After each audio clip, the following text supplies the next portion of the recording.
To use Affirm with Teachable, start by creating an account on both platforms. Teachable is an online course creation platform and Affirm is a payment provider that allows customers to pay for courses in installments. Once you have accounts, navigate to the Teachable dashboard and click on the Settings icon. Then select Payments. In the Payments section, click on Add Payment Gateway and search for Affirm. You will be redirected to a page where you can enter your Affirm credentials to connect your account.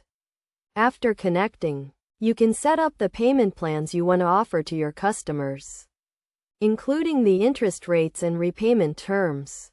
When setting up payment plans, consider the length of your course and the amount of the course.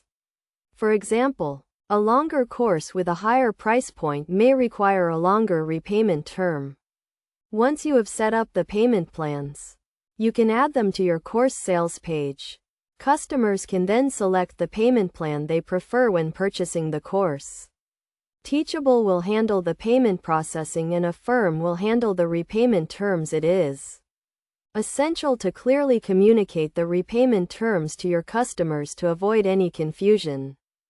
To promote the use of Affirm, consider highlighting the benefits of paying in installments, such as increased affordability and flexibility. You can also offer incentives, such as discounts for customers who pay in full upfront. By following these steps and best practices, you can effectively use Affirm with Teachable to increase sales and provide more payment options to your customers.